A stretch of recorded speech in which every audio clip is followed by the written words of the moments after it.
अपना भतार के बढ़ाई करताड़े पप्पू यादव जी के देन की माई बन बन के ताड़े पप्पू यादव जी।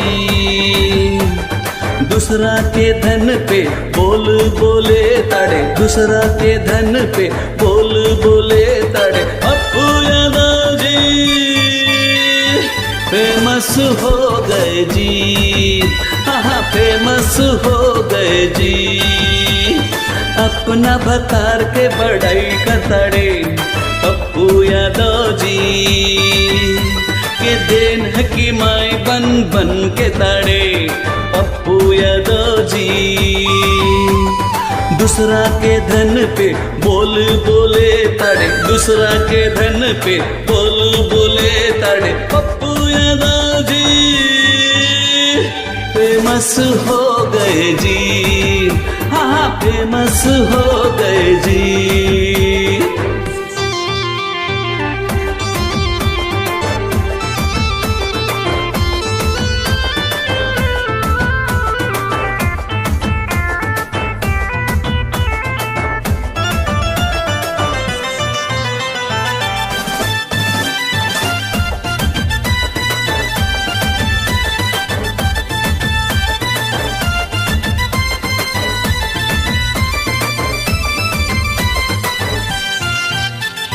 छुपे छोरी भइल रहे रात भर खेला, घूम के बहाना मिले आइल रहू मेला।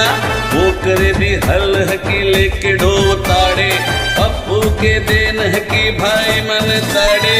छुपे छोरी भइल रहे रात भर खेला, घूमे के बहाना मिले आइल रहू मेला। वो करे भी हल हकी लेके ढो ताड़े पप्पू के देन हकी माई बन ताड़े। दूसरे के धन पे बोल बोले ताड़े, दूसरे के धन पे बोल बोले ताड़े पप्पू यादव जी। फेमस हो गए जी, हाँ फेमस हो गए जी।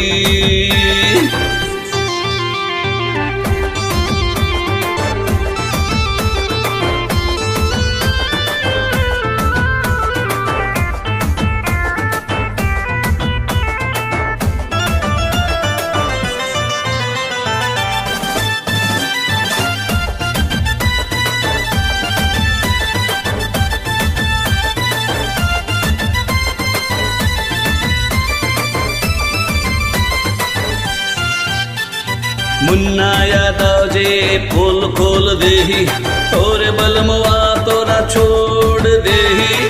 चोट होके रंजन के नाम जप ताड़े पप्पू के देन के माई बन ताड़े। मुन्ना यादव जे पोल खोल देही, तारे बलमवा तोरा छोड़ देही। झूठ होके रंजन के नाम जप ताड़े पप्पू के देन की माई बन ताड़े।